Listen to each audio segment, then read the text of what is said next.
this is the interviews with Richard Windmann. I am Richard Windmann. In our eighth episode, we have attorney and advocate Mitch Garabedian with us. Mitch has been doing advocacy and attorney work for victims and survivors for many, many, many decades. He's a font of wisdom and knowledge on the subject. And so welcome to the show, Mitch. Richard, thank you for having me. To start out, let's start at the beginning. Tell us a little bit about you, where you're from, and what you do. Well, I'm an attorney. I've been practicing law since 1979. I grew up in Massachusetts, right on the Massachusetts-New Hampshire border.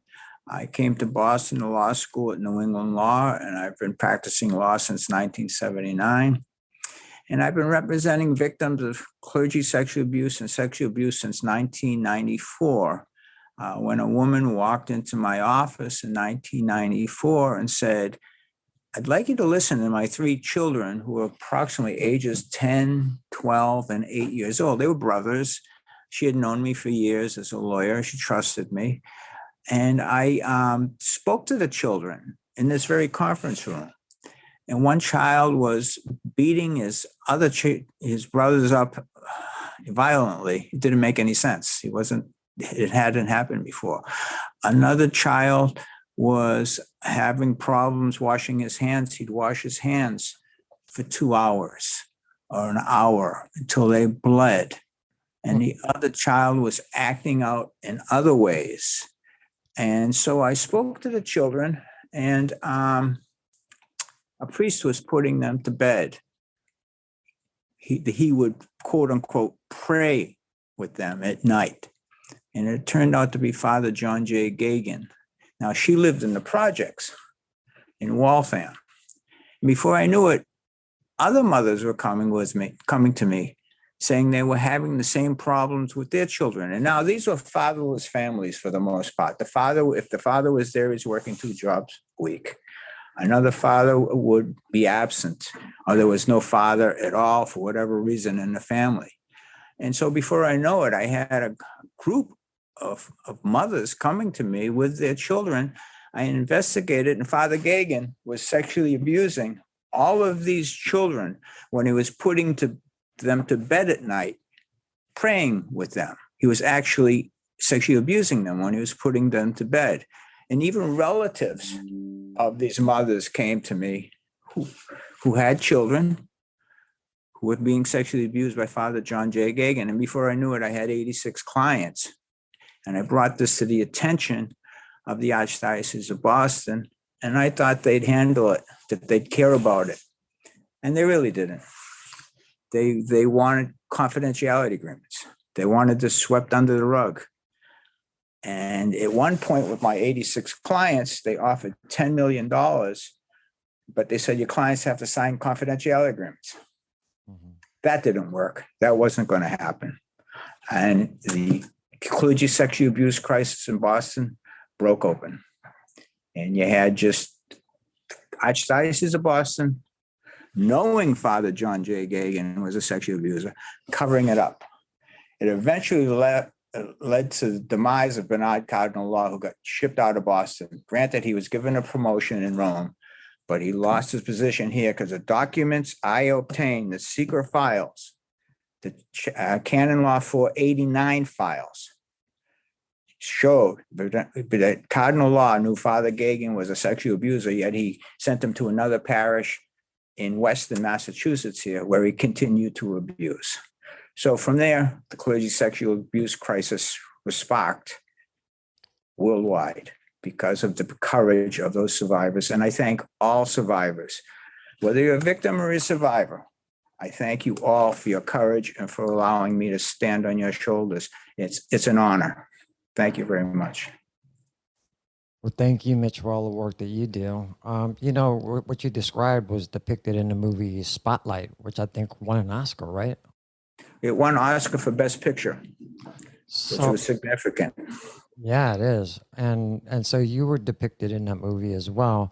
Did you do any consultation with them, or was it pretty hands off? Did they try to guess who you were? Did they work with you for a while? It was hands off. They didn't work with me. I wasn't part of the production, but they got it down.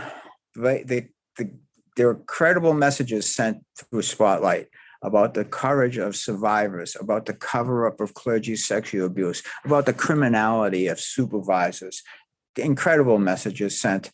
The Catholic Church is a criminal enterprise which either sexually abuses children or allows children to be sexually abused. There are tens of thousands of children worldwide who've been sexually abused by Catholic priests while supervisors covered it up. I have clients who come to me who are well into their 80s who were sexually abused. One man comes to mind who was sexually abused in 1937. And he said, I'm 87 years old. I was abused as a child. I'm coming forward now because it's time to gain closure. And anybody who would be hurt by this information, any family members have passed away. And he gained his closure. He was found credible. He received the settlement. And within 6 months, he passed away. He just needed that closure. Yeah. Validation. These cases truly aren't about money because there isn't one survivor or victim who didn't give all the money back in the world for not having been sexually abused. But in our system, in our civil system, we use money to prove validation. And the validation means a survivor or victim, whether it be clergy, sexually abused, Boy Scouts, private schools, I've been involved in them all, can gain a degree of closure or try to heal a little bit. Yeah, I don't know what your experience has been working with victims and survivors, but what we have, we're going to die with. The only thing we can do is try to successfully manage it. And yeah, if I would give back my $500,000 that I got if I could just be at peace, and not have the PTSD, and not have the depression, and not have the anxiety, and have good relationships. And it goes on and on and on, doesn't it? To each and every victim and survivor, the best revenge is to lead a good, healthy life.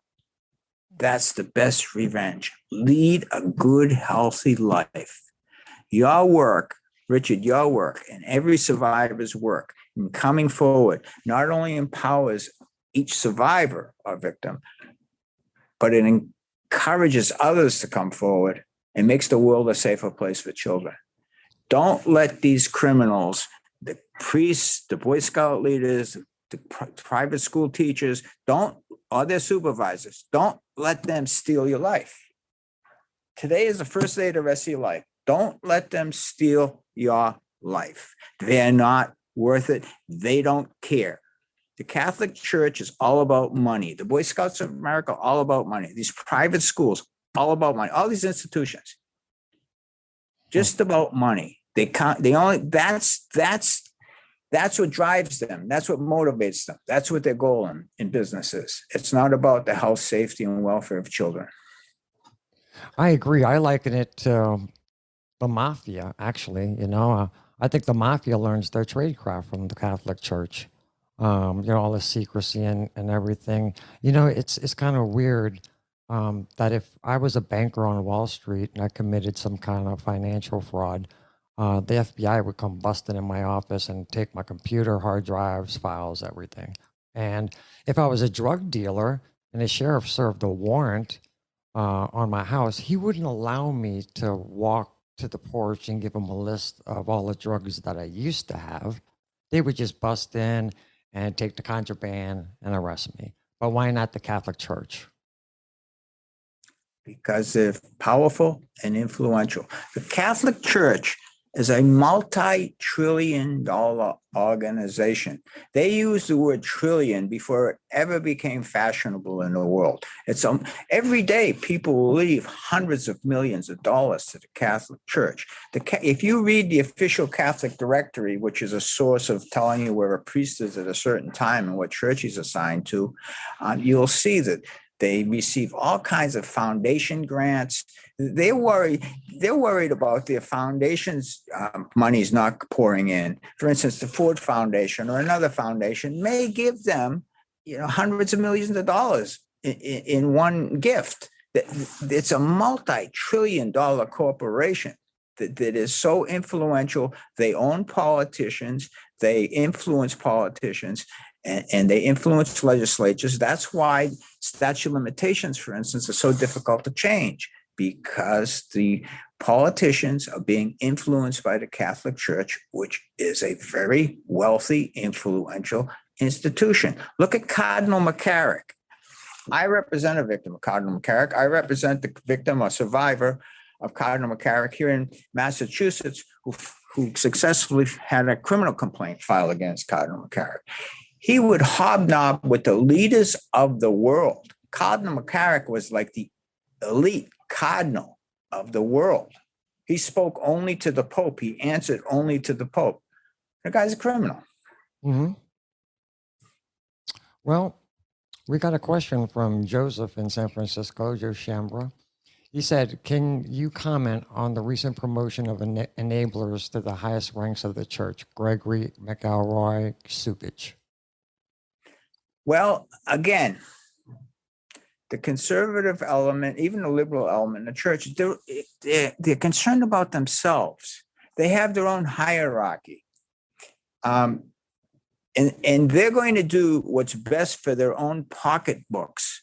They're not going to do what's best for their flock or for children or for human beings, wherever they are in the world. They're going to do what's best for them financially.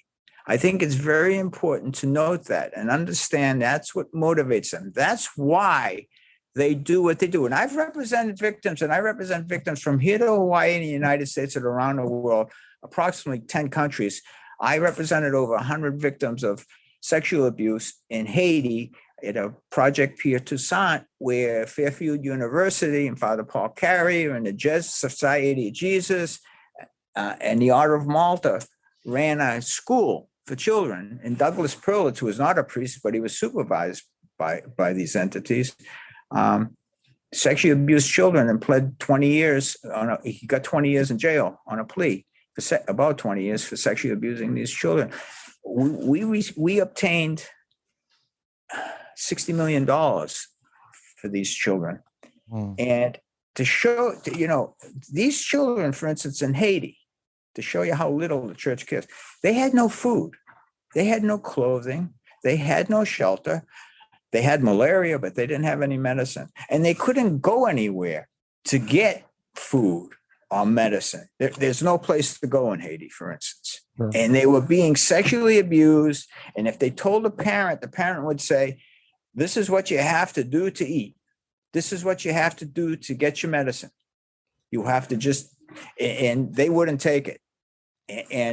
And it was very painful to see that. A child would come to us, and we spent a lot of time in Haiti on these cases, and we wanted to talk to them about their case, have them, for instance, answer interrogatories, and the child would look at you, skinny as a pole. The child was skinny as a pole, and say, I haven't eaten in 2 days.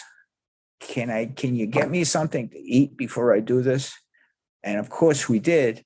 And the child would fill his plate full, and he'd eat a little bit of the plate because his stomach was so small. Yeah. It's just disgusting. And they'd have malaria, but there was no medicine. There was no place to go there for relief. There wasn't a food shelter. There wasn't a shelter as a hospital or a clinic or anything to get relief. There was nothing. Mm-hmm.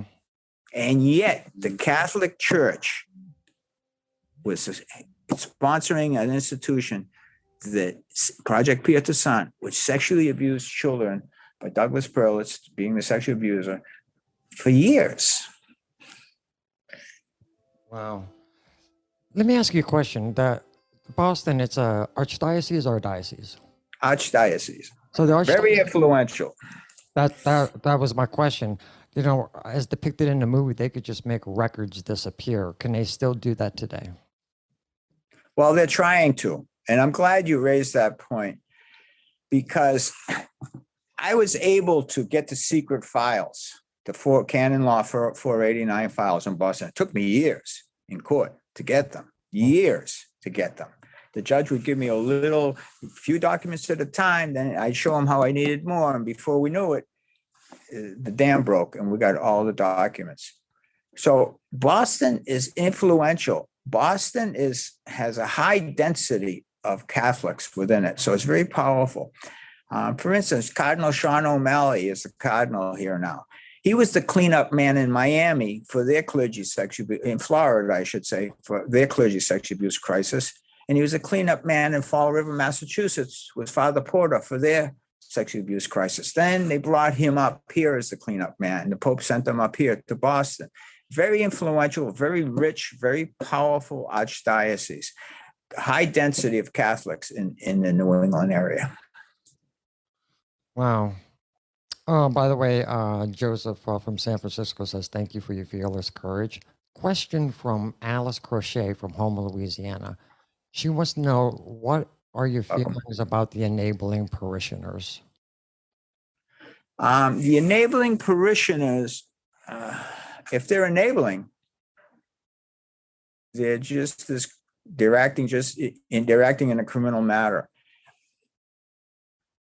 I think this is an important point I'm going to make. It's an offshoot of the enabling parishioners. Many parishioners now approach me on the street and will say, I thought you were full of baloney back then.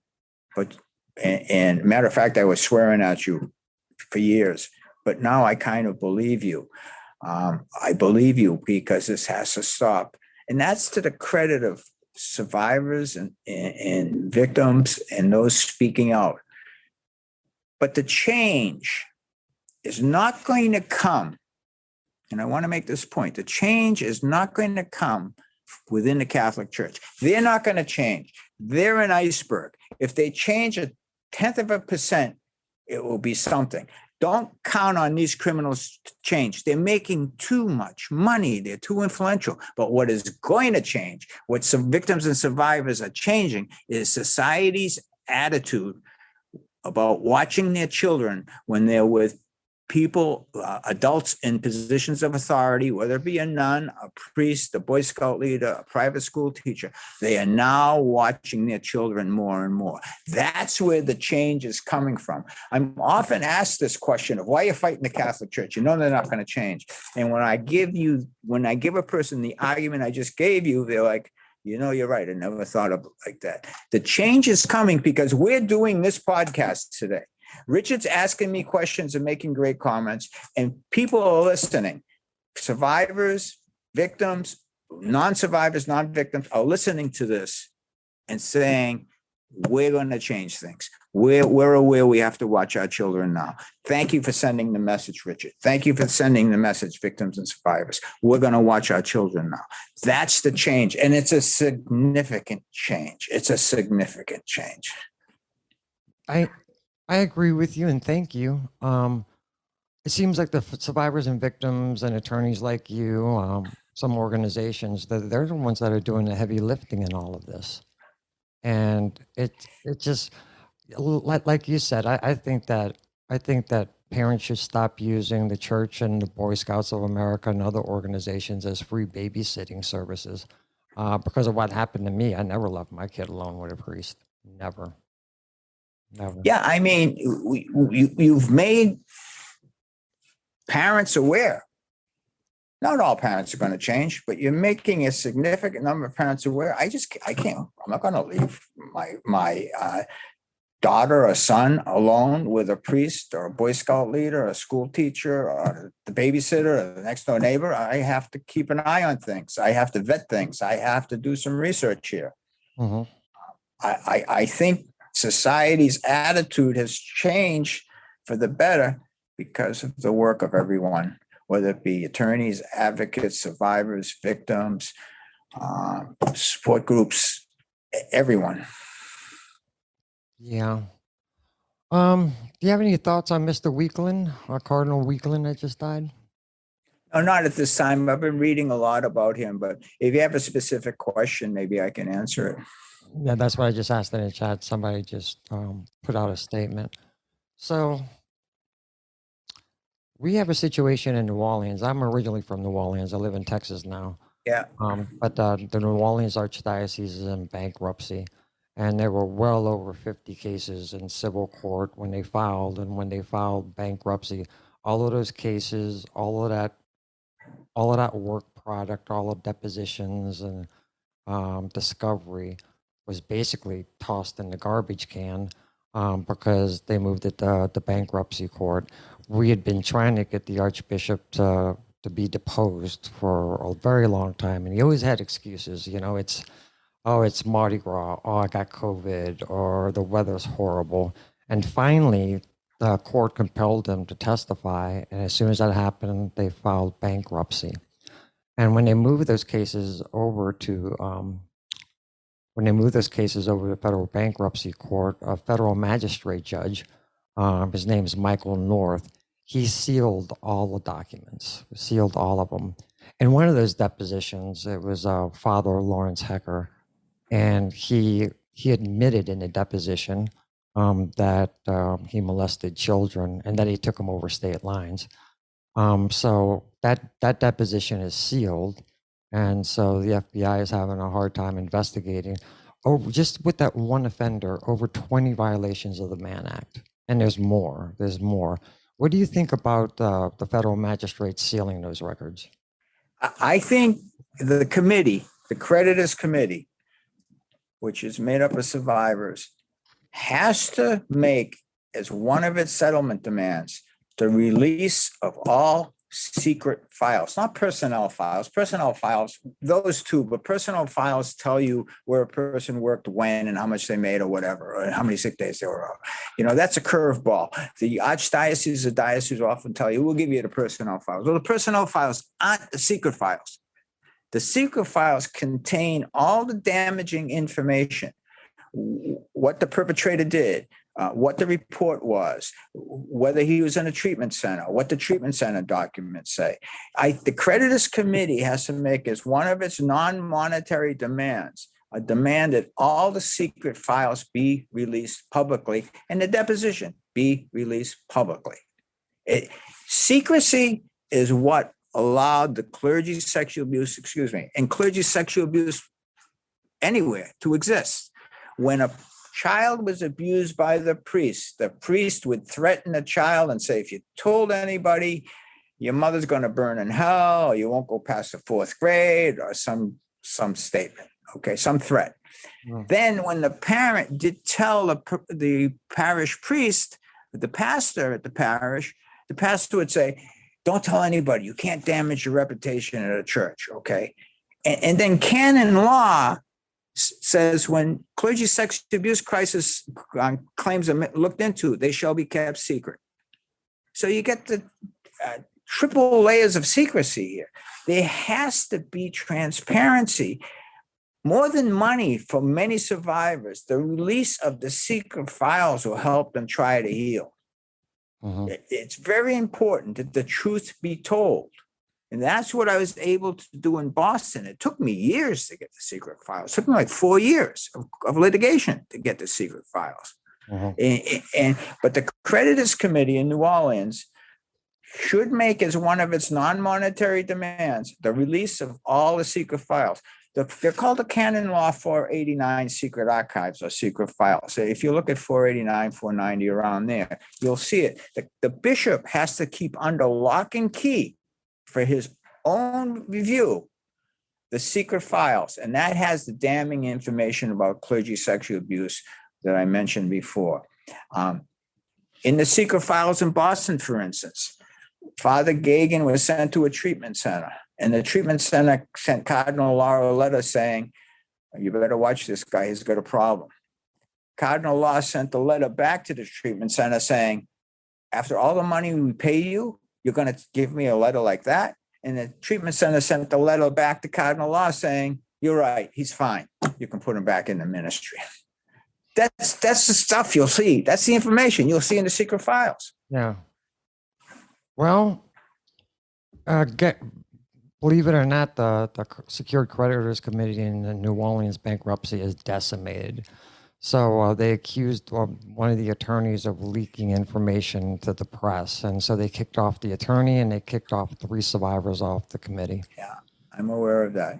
Aware of that? The diocese and the insurers in bankruptcy want to mediate, but it's really mediate through attrition and division.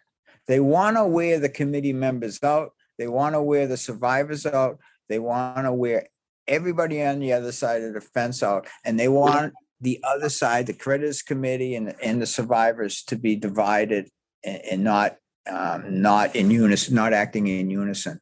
That's part of their game plan. It's a conscious effort.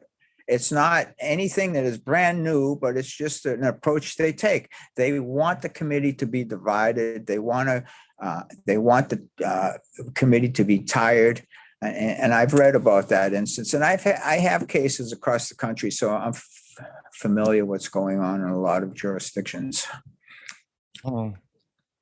So let's talk about NDAs. So my story is that I was molested by a Jesuit priest, and I went to them directly. I didn't have an attorney, and I went into mediation, and we settled for $500,000. I had to sign an NDA. They told me that I had to sign the NDA or else there wouldn't be a settlement. And I signed it. They exhaust you in mediation, man. After about 3 or 4 hours, you're just ready to get out of there. And so I settled for $500,000, got out of there. And I subsequently went public. That was back in 2012. And then I went public in 2017. And my thought is that because of the Dallas Charter, they were not supposed to make me sign an NDA. Also, that the NDA is not enforceable because they used it to cover up the commission of a crime, not protect like intellectual property rights, like with the company. And so I went public, and the reason I did that is because I kind of sold away my voice, and I summoned myself to silence when I did it. And then I felt angry and guilty because I thought that, because I signed the NDA, I'm complicit in the cover up. While at the same time, in the same breath, they're taunting victims in the press. Who are these John Does? Who are these Jane Does? In the same breath, they're making us sign away our voice. And that's when I went public. Can you talk a little bit about NDAs? Sure, NDAs are evil. They help, as you said, perpetuate the cover-up.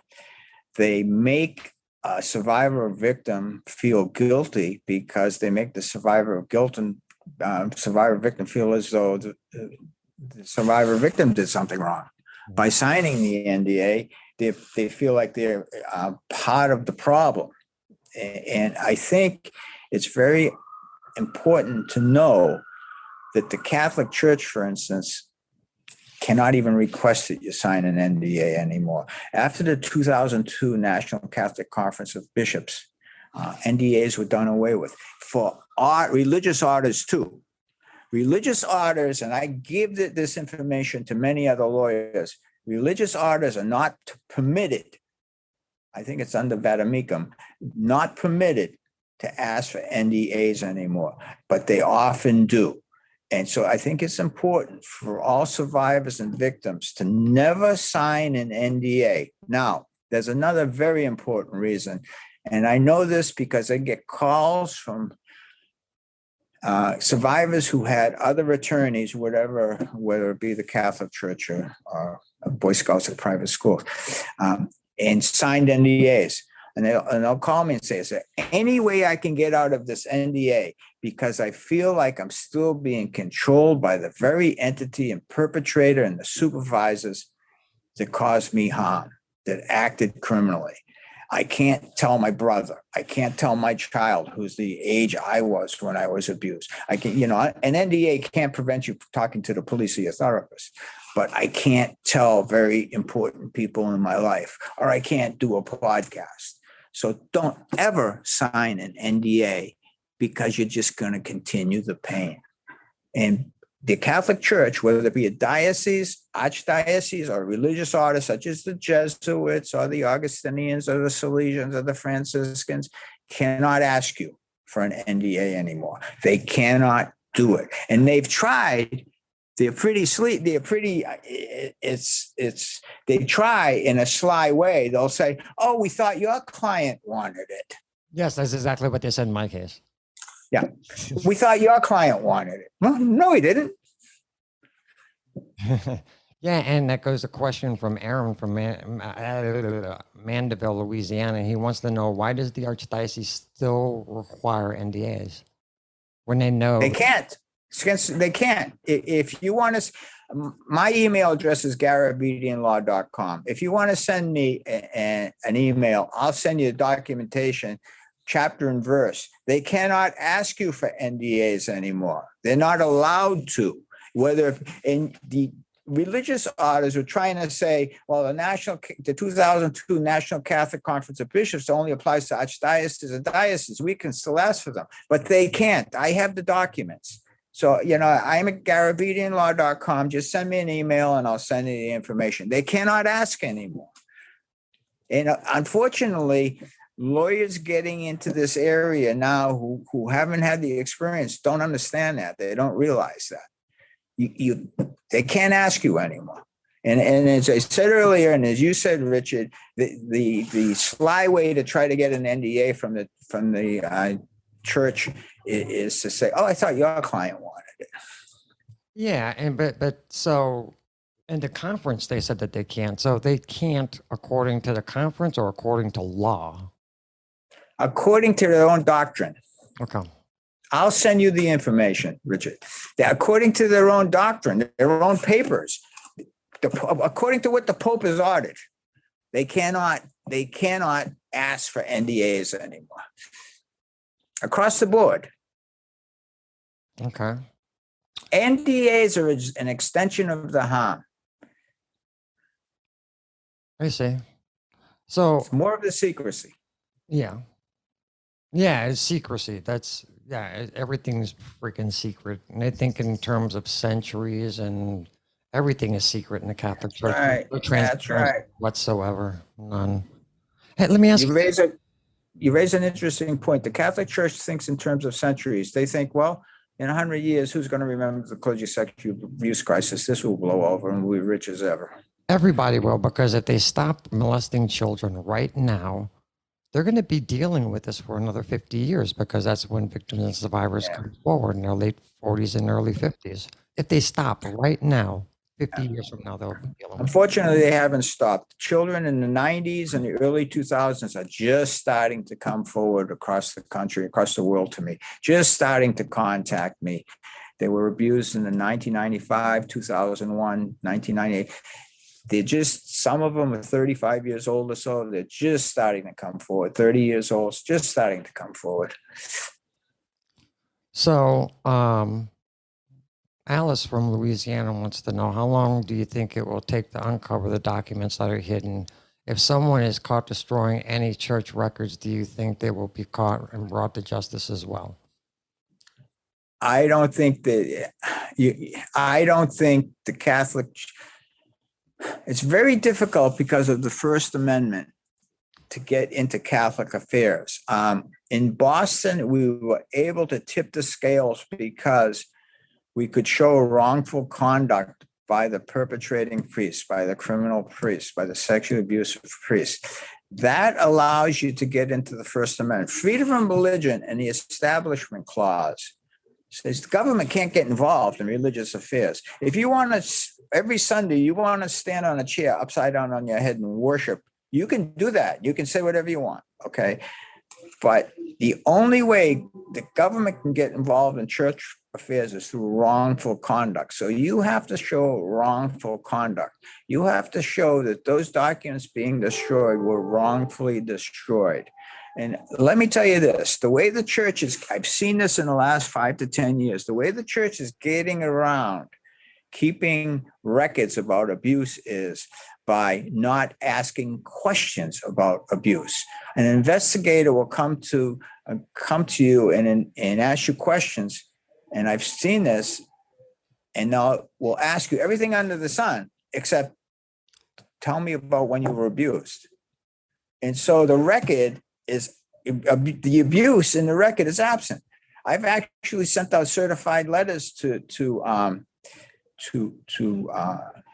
investigators saying, well, when you came to my office, you asked the questions about abuse, but you never wrote anything down. You wrote everything else down.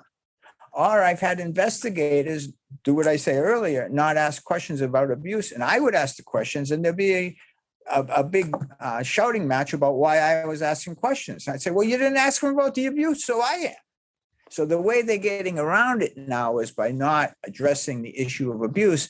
They just want to know the survivor's history, how he's feeling, his jobs, his medical history, his employment history, but they don't ask him, well, tell us about the sexual abuse. Mhm. No, That's their new scheme. Remember, you're dealing with criminals. Remember, you are dealing criminals. When Yes. people say to me, they're surprised that the priest stole $80,000 from the church. I'm like, why would you be surprised? They're molesting kids and they're allowing children to be molested. Why do you think they're otherwise honest? And they look at me and they say, I never thought of it like that. Yeah, you're right. So on the criminal side, I don't know if you work that side at all, but maybe you're familiar with it.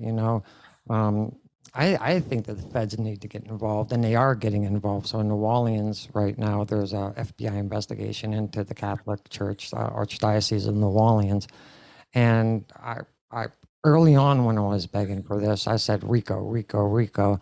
And it was explained to me by several legal scholars is that the RICO statute wasn't designed for child molestation and all of this. And so, but now we have the Mann Act, and the FBI is actually moving and prosecuting Mann Act violations. What about the hierarchy? What about misprision of felony? All I can say is, I'm not a criminal lawyer, but all I can say is, and I've just addressed this a little bit in another meeting, criminal negligence, criminal supervision by the supervisors, by the hierarchy. Laws really don't exist in the United States that are that strong to prosecute those kinds of cases in many states, especially in Massachusetts. The criminal negligence aspect is really weak, and there needs to be a change in many states' laws concerning criminal negligence. In terms of RICO, on the civil side, you can't get business damages, so you can't use RICO. But in terms of the Mann Act, it's very important that, and I had a case like this where a priest was taking a little boy in the early 70s, mid 70s, to and from Italy and abusing him. And the federal prosecutor there thought that they could prosecute, but the statute only applied to females, and they had to later amend it.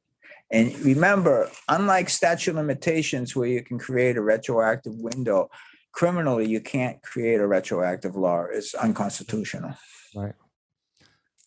Yeah, in Louisiana, we were able to get the statute of limitations completely eliminated with a 3-year look-back window. And just like Massachusetts, Louisiana is a very, very, very Catholic state. And I was really surprised. I went and I testified before the legislative committee for civil law, and everybody on there is Catholic. And so I was very skeptical that I don't even know what I'm doing here. Because they're never ever going to pass it because they're all Catholic, but they did, they did, and unanimously too. And so, what's it like in Boston or your practice areas with statute of limitations? Do you guys have a state like Louisiana that wiped it out? Or are you still fighting? We're trying to extend it. Right now, we've extended it to a degree. A person can sue up until age 53, but only sue the perpetrator civilly. Then there's a 7-year discovery rule. You have 7 years from when you realize the conduct caused you harm to sue. Not when you knew it was wrong, but when you knew it was caused you harm. So it's a difficult statute, but I've been able to use it successfully. But it's not clear. There's no look back window. It's a discovery rule against the supervisors. And we have this odd thing in Massachusetts called charitable immunity. So you really don't want to sue the institutions because the most they could be liable for, they could be liable for anything from $0 to $20,000. So you don't want to file suit against the institutions because then all the defendants, let's say you sue the priest, the supervisors of the priest and the institution, everyone blames the institution. And then when there's a huge award against the institution, the judge has to reduce it to $20,000. The jury doesn't know about the limit, the charitable institution. But there's a way to get around that. And I get around that.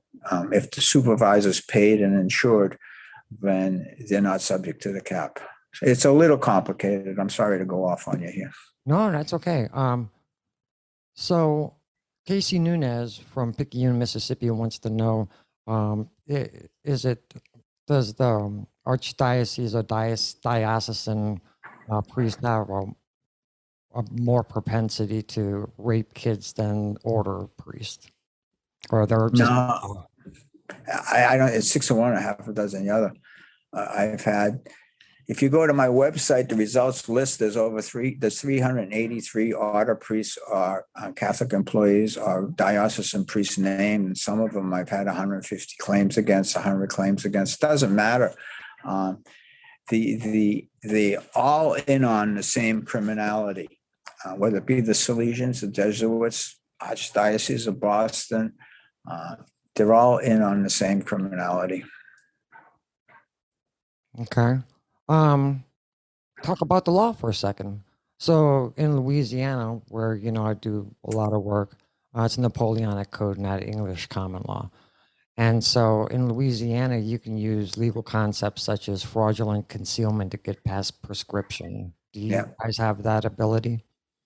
Not in Massachusetts. Some states, you can use the concept of fraudulent concealment. What you have to be careful is with, if the state recognizes fraudulent concealment as a cause of action, how much time do you have to sue from the fraud being revealed? In Massachusetts, the law is when you have fraudulent concealment, the clock starts ticking and you had to file suit right then and there. And if you didn't, your claim is gone. Other states say when you realize there was fraudulent concealment, you could have 3 years to sue. Other states, maybe 4 years. But in Massachusetts, for instance, and I know this from my experience in other states, but in Massachusetts, for instance, it's ridiculous. It's like you have to file right away when you realize there was fraudulent concealment. So if you realize a year ago, you're out the door. What about vicarious liability? Vicarious liability is a difficult one because it's defined differently in different states. Again, we go after the supervisors individually because vicarious liability is very difficult because it's not that strong, quite frankly. We try to use it, and sometimes it's successful, but other times it's not. You have to look at each state's laws. They're so different. What you think is common sense because you're in one state is just absurd in another state. It's not even thought of. It's not even used, and vice versa. And so you have to just go from state to state to state. Okay, Aaron. I mean, Michigan, until recently, Michigan had a statute where you had to file suit by age 19. Who's going to do that? Well, that's how absurd the law is. I mean, so Aaron wants to know, you have a federal judge and his wife is on a archdiocesan board, and she also runs a nonprofit that is completely funded by the archdiocese. Is that a conflict of interest? I would think you'd want to raise that as a conflict of interest. Judges, they don't want to get caught in conflicts of interest. So you raise it in court, and it's not, there's two sides to conflict of interest. One is, does it appear to be improper? If it appears to be improper, then that may cause a judge to recuse himself or herself. The other side, of course, is it actually improper? But if it appears to be it appears that you can't be objective. The appearance of impropriety is sufficient in many jurisdictions. And I want to talk about one other thing while I'm thinking about it. In bringing these claims, if you can help it, stay out of federal court, because federal court allows a limited amount of discovery. limited amount of depositions, very short time spans. And these cases are deposition intense. You need a lot of time in these cases. So if your depositions are limited and your time spans are limited, then it's not going to help you prove your case, especially when you're trying to show supervisor negligence and notice. When you say shortened discovery, what do you mean by that? I mean, I think I know what you mean by that. Well, you can go to court in state courts and get an extension without much trouble. You can get maybe 2 extensions because you're working on the case. In federal court, they're not so lenient. And ironically, the Haiti cases were in federal court, and it worked out great. And the judge was very flexible, and I'm very glad he was an excellent judge, a very fair man. He was very smart, very intelligent. But in most federal courts, that they have strict rules. We'll give you a continuance, but we're not giving you another one, even if you need it, because we just don't do it. So you have to be careful. Understood. So we're getting towards the end of the hour. Is there anything that you want to talk about, that you want to bring up? I think it's just very important to survivors realize that they're heroes, that they have a lot of integrity, that they're helping others by coming forward in addition to themselves and making the world very safer for children, as I said at the outset. I think it's very important. Forget the lack of self-esteem, the lack of trust, the anxiety, the pain. Live for today. The best revenge is to lead a good, healthy life. If you need it, get into therapy. When I say forget about those damages, I don't mean you have to just cope with them. And you just want to move on with your life. Dealing with the criminals is not worth it. Dealing in their world is not worth it. You want to lead a good, happy life. You've got your whole life in front of you. And I think you should treasure that, because don't let these criminals win. When you go into their world of sadness and mistrust and anger and shame, you're letting them win. Recognize the triggers. Go get into therapy. There are so many survivors and victims who've committed suicide. Oh my God. Yeah. It's very sad. And I think you should treat yourself with dignity. Have that self-esteem. Treat yourself with respect. You deserve it. You're teaching the world about how you have to protect children against evil, and teach them that you can try to heal too. Again, no one's going to heal 100%. Again, 100% closure, but you just have to learn to live your best life, because you deserve it. Okay. Thank you for that. Well, that was going to be my second question, but it kind of beat me to it. The spirit of let's talk about the church before we have to get off here. So I think when I compare the Boy Scouts to the church, I think that the Boy Scouts have a better chance of recovering from this than the church does. Where do you see the state of the church? Because I can't believe, as a survivor, victim, even a parishioner, I still practice my faith. I can't believe that they get this wrong time and time and time and time again. Because in just very simple terms, if I was the Pope, I would call all the bishops into Rome, get them in a room and say, here's the deal. It's not going to happen anymore. And if it does, you're not going to be bishop anymore. It would seem that it's that simple, on the face of it. What do you think? I don't think they're going to change. I think they're making so much money. They're such a multi-trillion-dollar corporation, one of the richest institutions in the world, if not the richest, that they really don't care about changing.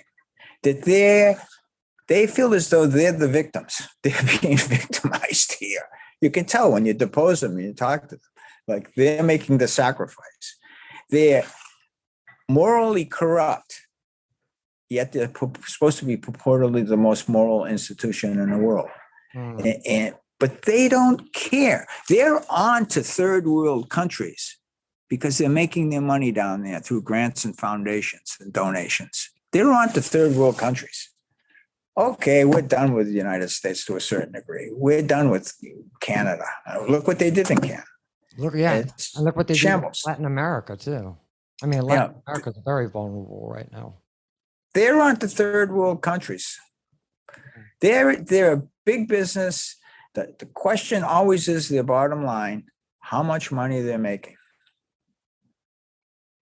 So do you see the church dwindling? I get accused of this all the time. Is that because of the work that I'm doing, that I'm destroying the church? And I reject that. I'm trying to get the evil out the church. All we're doing is protecting children. I mean, why would anybody say we're trying? It's not about religion. It's about a bunch of guys who are a bunch of criminals. You know, you pick your religion. It's about a bunch of guys who are a bunch of criminals. I say this often to parishioners, and they like, oh yeah, you know, well that makes sense. It's just those who want to hear me, listen to me. It's about a bunch of criminals. It's not. On what planet are you allowed to sexually abuse children and then preach morality? Right. On what planet does that happen? This really offends me. And allow it to happen and then preach morality. Go into the confessional, molest a child, and come out and say mass. And let the supervisor allow you to do that. On what planet are you allowed to do that? What insanity are we talking about here? This is ridiculous. Yeah, that's, you know, I still practice my faith, and what's viscerally offensive to me is that, you know, during my Catholic formation, say I'm in 5th grade and I tell a lie, I'm going straight to hell. But then these guys in their costumes, they sit there behind the podiums and they lie to our faces. And in addition to raping our children, they lie to us. That's not. It's not consistent or congruent with what I thought how a Catholic should conduct themselves. They're immoral. They're evil. These are evil acts. Performing oral sex on a child is an evil act. Covering it up is an evil act. Letting it happen is an evil act. Take away their robes and they're just a bunch of criminals, belong in jail. Wow. I mean, I'm basing this on thousands. I've interviewed thousands of survivors and victims myself. I've been doing this for decades. They're just a bunch of criminals. Look at the evidence, the objective evidence we've produced over the decades. I know. It's crazy. Yeah, we started out with this is a hoax. It never happened. There's no excuse for this. I'm sorry to interrupt you. There's no excuse for this. This is evil. Yeah. And, you know, I know some older parishioners that they think that that the space program is fake and wrestling's real, and they don't believe that any child was ever molested. Any. And what's interesting is to use to continue the cover up and make sure the cover up is as effective as can be. They use a punishing God. God is always going to punish you. God is he's going to. Your mother's going to burn in hell if you tell anybody about this abuse. Oh, the pastor tells the mother who's reporting the abuse, you tell anybody, you're going to destroy the reputation of the church. In other words, shame on you, you're going to be punished. You know, everything is about punishment. I mean, it's just so ridiculous. Whatever happened to the loving God? Everything is, God is going to punish you. That's how the criminals try to keep it secret. Yeah. That's how they try to keep moving. You know, pedophile is a very psychologically distinct thing. You know, it's something, you know, that all walks of life suffer from. So I hate it when other agendas piggyback on the back of victims and survivors. For example, you know, Richard, if the celibacy law was done away with, this wouldn't happen. Or if gays were allowed to be priests, this wouldn't happen. And I say no, because there are gay people that are pedophiles. There are straight men, married men who are pedophiles. Do you believe believe that allowing gays to be priests, or um, do you, the celibacy rule, if you think that was lifted and married men would be able to be priests, do you think that would end the problem? Oh, no, I think pedophilia is unique to the pedophiles. Many survivors who have come to me through the decades have said, I can understand that the pedophile priest had a problem, but how did you get over the fact that the supervising priest, who did not have the problem, let it happen? It's a criminal culture. I mean, it's not even limited to the Catholic Church or the boys. I represent more than 20 survivors of a Boston Red Sox groundskeeper who molested children across the United States.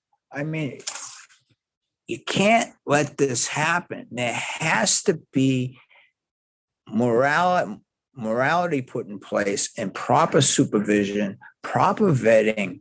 I mean, letting pedophiles marry is just going to cause them to have children that they're going to abuse. Good point. It's just not going to end. It doesn't end like that. It's a serious defect. Mm. And the crime is the child cannot protect himself or herself. Any victim, whether an adult or child, cannot protect himself or herself, is very vulnerable and needs to be protected. Whether because they've been given a drink or something in their drink in the bar, or whether they're a child or whatever. Yeah. We need a change in our societal attitude. And I think it's been forming because of survivors across the board coming forward, whatever the movement may be. But then there needs to be a change. I don't understand why a pedophile would all of a sudden stop abusing children if he was married. Why wouldn't he just go out and have an affair with a woman instead of abusing children? It takes a defective mind to abuse a child. Wow. So we're at the end of the show. Is there anything else that you want to say? Something that you want to plug or anything? Well, I'm at GarabedianLaw.com in Boston. If you have any questions or comments, feel free to send me an email. It's been an honor speaking with you, Richard. It's been an honor to all the survivors who are listening and those who are interested, who are not survivors. And thank you for letting me do this work. It's really rewarding to me, and it means a lot to me. And hopefully together we can continue to change the world, and we are changing the world. Well, Mitch, thank you for taking the time to be with us today. I know that you're very, very, very busy, man. And we appreciate your insights, your discussion. And like Mitch said, if you have legal questions or if you have a case, give him a call. I can tell you that he's an incredible attorney, and he can work in many jurisdictions. So thank you, Mitch. I appreciate you. Thank you. All right. Take care, everybody. Bye-bye.